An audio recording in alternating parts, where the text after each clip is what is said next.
एरियामध्ये लोकांना एकत्रित करून त्यांच्या प्रश्नावरती गेली 5-25 वर्षापासून संघर्ष करण्याचा प्रयत्न करतो.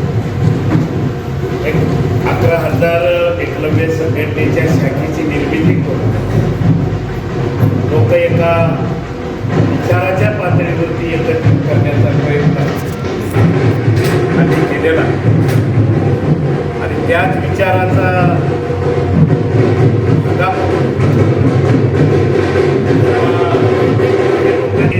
मी काही कुठल्या राजकीय पक्षाचा सदस्य नाही. एक सामाजिक क्षेत्रामध्ये एका गरीबातल्या गरीब माणसाला प्रतिष्ठा मिळावी यासाठीचा हा लढा गेले अनेक वर्ष. पहिल्यांदा कुठल्याही राजकीय पक्षाचा सदस्य न होता गरीबातला गरीब माणूस जर जागरूक झाला तर त्यांच्या नेतृत्व करणाऱ्या माणसाला चांगल्या ठिकाणी पोहोचू शकतो. याचा अनुभव मला स्वतःला आलेला आहे.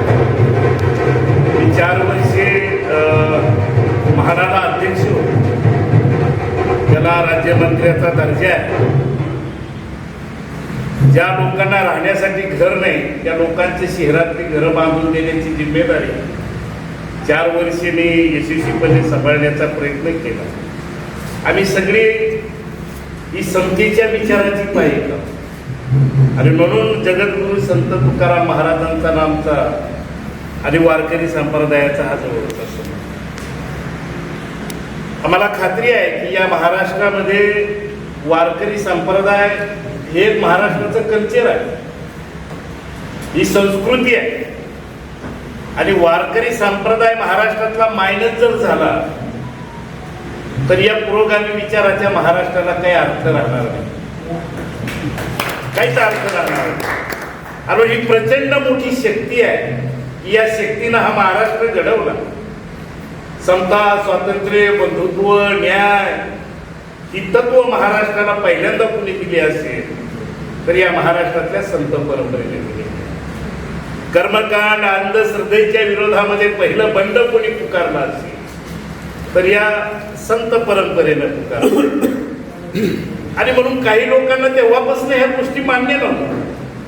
अंधश्रद्धेवर आधारित समाज व्यवस्था निर्माण करणे, कर्मकांडावर आधारित समाज व्यवस्था निर्माण करणे या विचाराचे काही एक समूह असल्या कारणाने त्या काळामध्ये संतांना सुद्धा फार त्रास झाल्याचा आपण बघितलेला.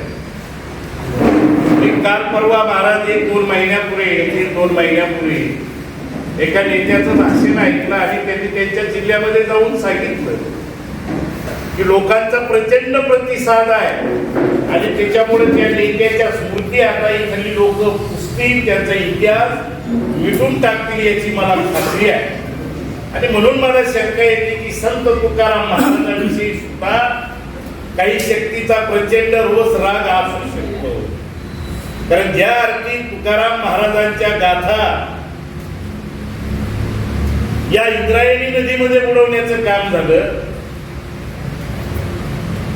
समतेच्या वाटेनं समूहाला नेण्याचा प्रयत्न संत तुकाराम महाराजांनी केला. त्या संत तुकाराम महाराजांचा इतिहास सुद्धा हा काही अंशी नष्ट करण्याची प्रक्रिया आपण सुरू केली पाहिजे अशी मानसिकता इथल्या शासनाची आहे का याविषयी सुद्धा विचार करण्याची आवश्यकता आहे, सावध राहण्याची आवश्यकता. मुळातच शासनाने ते काम बंद करावे इथपर्यंत मागणी आपली ठीक आहे, पण शासनाच्या मनामध्ये जगद्गुरु संत तुकाराम महाराजांची तपोभूमी नष्ट करण्याची मानसिकता त्यांच्या मनामध्ये येणं हे फार दुर्दैवी आहे. आणि म्हणून आपला लढा प्रचंड आहे, आपला लढा मोठा आहे आणि म्हणून या लढ्यामध्ये त्या विचाराचे पायी म्हणून आमचाही खालीचा वाटा असला पाहिजे. ही संत परंपरा ही जातीपातीच्या प्रवृत्ती आहे. ही काय कोणी उत्तर भारतातून येणारे कोणी महाराज लोक आणि त्याच्यावरती होणारा करोडो खर्च हे इथली वारकरी संप्रदाय नष्ट करण्याचंच षडयंत्र आहे.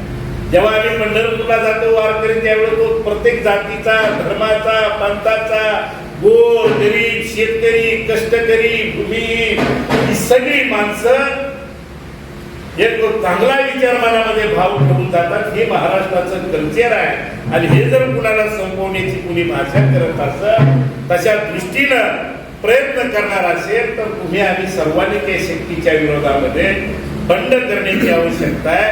आणि मला वाटतं मधुसूदन महाराज यांनी ते नेतृत्व स्वीकारलेलं आहे. निसर्गाने दिलेली सर्वची सर्व ताकद आम्ही ही तुमच्या आंदोलनासाठी खर्च करू एवढीच या ठिकाणी. आणि आदिवासी जरी असलो, आम्ही ट्रायबल एरियामध्ये जरी असलो तरी आम्ही लढाऊ वृत्तीच्या या देशाच्या स्वातंत्र्याच्या लढ्यामध्ये जेव्हा जेव्हा लढाईची वेळ आली तेव्हा 1857च्या राष्ट्रीय उठावामध्ये पहिलं बंड पुकारणारी हे आदिवासी होती. ही संत परंपरा वाचवण्यासाठी सुद्धा त्या बंडामध्ये पहिले सुद्धा आम्ही सहभागी होऊ. तुमच्याही पुढे 2 पावले सहभागी होऊ हा एक शब्द देतो. धन्यवाद.